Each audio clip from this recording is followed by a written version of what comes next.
നമസ്കാരം. വ്യാഴമാറ്റത്തെ പറ്റിയാണ് നമ്മൾ പറയാൻ പോകുന്നത്.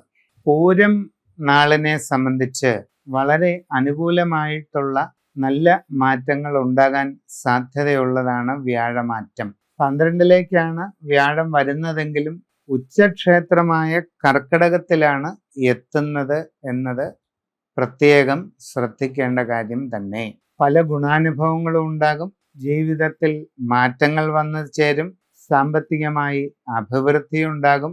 പല തരത്തിലുള്ള നേട്ടങ്ങൾ കൈവരിക്കാൻ സാധിക്കും. ജോലിയിൽ അനുകൂല മാറ്റങ്ങൾ ഉണ്ടാകും. കർമ്മരംഗത്ത് വളരെ ഗുണാനുഭവങ്ങൾ വന്നു ചേരുന്നതാണ്.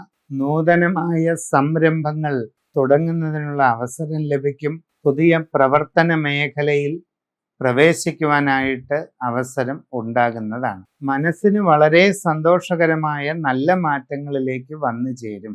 ദീർഘകാലമായി ചിന്തിക്കുന്ന ലക്ഷ്യങ്ങൾ നേടിയെടുക്കും. കച്ചവട രംഗത്ത് വളരെ പുരോഗതി കൈവരിക്കും.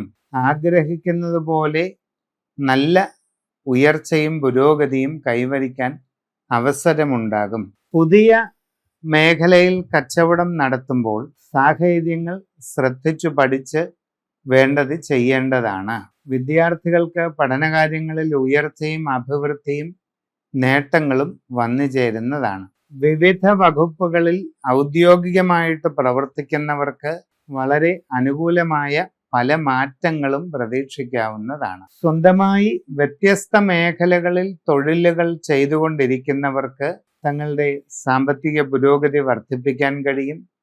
കർമ്മരംഗത്ത് ഒട്ടേറെ ഗുണാനുഭവങ്ങൾ നേടിയെടുക്കാനായിട്ട് സാധിക്കുകയും ചെയ്യും. പൊതുവെ നിങ്ങൾക്ക് അനുകൂലമായ കുറേ അധികം മാറ്റങ്ങളുടെ കാലഘട്ടമാണ് വരുന്നത്. ജീവിതത്തിൽ സുപ്രധാനമായ വഴിത്തിരിവിൻ്റെ കാലഘട്ടമാണ് ഈ വ്യാഴമാറ്റത്തിലൂടെ വന്നു ചേരാൻ പോകുന്നത്. സമഗ്രമായി രാശിചിന്ത ചെയ്ത് സമ്പൂർണമായ രാശി പരിശോധന നടത്തി ഏറ്റവും നല്ല വ്യാഴപ്രീതികരമായ അനുഷ്ഠാനങ്ങൾ ചെയ്ത് സമ്പൂർണ്ണ ലക്ഷ്യങ്ങളും നേടാനായിട്ട് ശ്രമിക്കുക.